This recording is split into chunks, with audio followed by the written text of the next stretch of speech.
பாப்பா குளிக்க போகிறாங்க. குளிச்சு முடிச்சுட்டு பாப்பாவுக்கு வளையல் பாசிலாம் போடணும் இல்லையா? இப்போல்லாம் தனியாகவே கடையில் வந்து பேபி செட்னு இருக்குது. அதுலேயே எல்லாமே கொடுத்துருக்காங்க. குழந்தை பிறந்து 30 நாள் ஆகாமல் மைப்பொட்டு வந்து வைக்க மாட்டாங்க.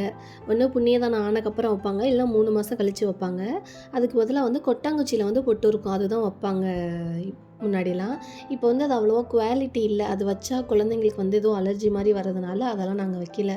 குளிச்ச அன்னைக்கு மட்டும் மை பொட்டு வச்சுட்டு அதுக்கப்புறம் பொட்டு வச்சு உள்ள நில பொட்டு வந்து தேய்ச்சி வந்து வைப்பாங்க. முன்னாடியெல்லாம் வீட்டை வந்து சாணி போட்டு மொழுகுவாங்க. அப்போ கொஞ்சமாக தண்ணி எடுத்துகிட்டு போய் வாசப்படி ஓரத்தில் தேய்ச்சாங்கன்னா அது லைட்டாக ஒரு லிக்விட் மாதிரி வரும். அதை வந்து குழந்தைக்கு வந்து பொட்டாக வைப்பாங்க. இப்போல்லாம் நம்ம தான் கதவு ஜன்னல் வச்சுருக்கோமே, எங்கேருந்து நம்ம இப்போ தேய்ச்சா அதுலேருந்து அழுக்கு தான் வரும், லிக்விட் மாதிரி எதுவும் வராது.